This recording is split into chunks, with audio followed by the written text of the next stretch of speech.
Big news today in Ireland because the Nissan Qashqai was announced. Now, the order books are open. It's a brand new model, but there's no prices yet.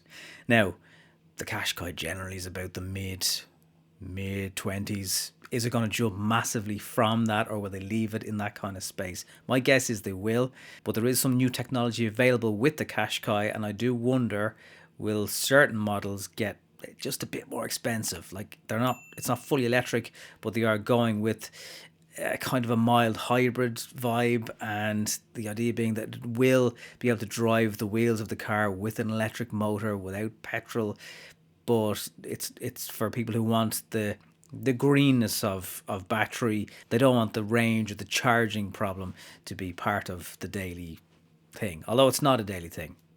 Again, this stuff will come up in the ID3 video I'm doing. It really is just another form of fuel, and you'll soon move on with your life, I promise.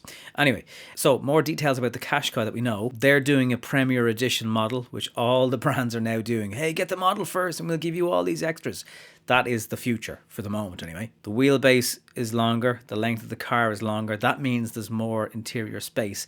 Rear legroom in the new Qashqai goes up by 20 millimeters. It was always a bit tight compared to the Tucson. Now they've closed the gap. The front now has what they call a V-motion grille. It's not massively different to the current outgoing model Qashqai.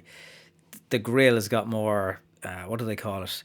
A lozenge design rather than the shape that it currently is. Again, small tweaks.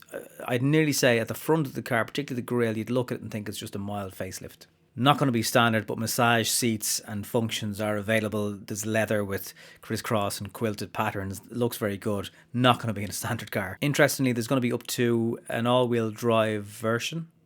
So if you really need that, it's going to be an option in the Qashqai. You usually have to go to an X-Trail as far as I know for that. It is a total new model though from the ground up. It's got new suspension, new platform. It's actually called a CMF-C platform. That's the official name of it. Nissan want to have 50% of their sales up by 2024 being electric.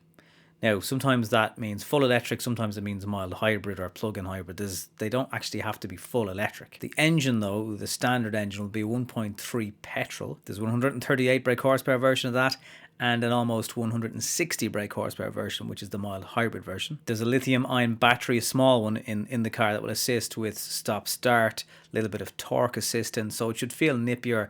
And a lot of cars now are doing this mild hybrid technology, particularly for stop-start. So it kind of results in a smoother pull away from the lights, or when the car is stopping and starting, that big jolt that was there in a lot of stop start, that goes. There's an Xtronic model version, that's the one with 156 brake horsepower. That is available in 4-wheel drive. The others are just 2-wheel drive, front wheel obviously. Then you've got a Qashqai e-Power, which amongst other things has kind of the one pedal driving solution. So the e-pedal in the Leaf, if you're familiar with that, regenerative braking helps you lift off the accelerator and the motors come slowly to a halt. And the same vibe will happen with this mild hybrid technology, and it'll make for a more, I suppose, it's more relaxing drive, but you don't need to use the brake pedal as much. So that technology from the Leaf will now be in the new Qashqai. Fully electric touchscreen, 12.3 inch display. You can get a heads-up display if you want. Seems to be still a combination of buttons and knobs and touchscreen, so not full touchscreen at all, which I think people will really welcome. There seems to be a real resistance, understandably, in some cases, to touchscreens, and Nissan aren't going there just quite yet. You got home to car features like Google Assistant and Alexa, and they can do stuff for you, and you can program destinations and all that into it from the house before you leave. It's going to have Pro Pilot, very handy on motorways. Rumour has it you can get an orange, stick it in the spoke of the wheel of some of these Nissans, and the car thinks it's a hand and it will drive it for long periods. But it's only a rumour.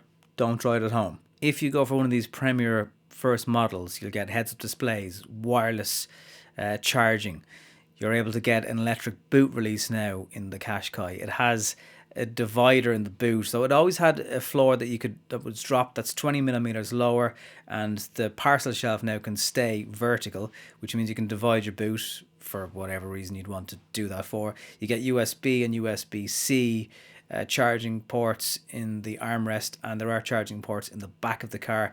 The rear doors open wider. It's like 80 something mils now that they'll open, and it makes getting child seats and children into the Qashqai easier because it's such a family orientated car. It's great to see that they've taken that on board. So that's the news car wise in Ireland this week. You can follow me at Nobby Insta on Instagram, car pictures, behind the scenes footage, put stuff up there from time to time. Subscribe to the channel if you haven't done so yet, and keep an eye on the ID3 as we do our long-term living with videos over the next few weeks as well. Thank you for watching. Toyota Yaris coming soon, just not the GR, that's up there, the normal version. Something petrol, VW and Heritage hatch coming to the channel very soon too. And the new Toyota Hilux. Loads of stuff happening. Thank you for watching. See you soon.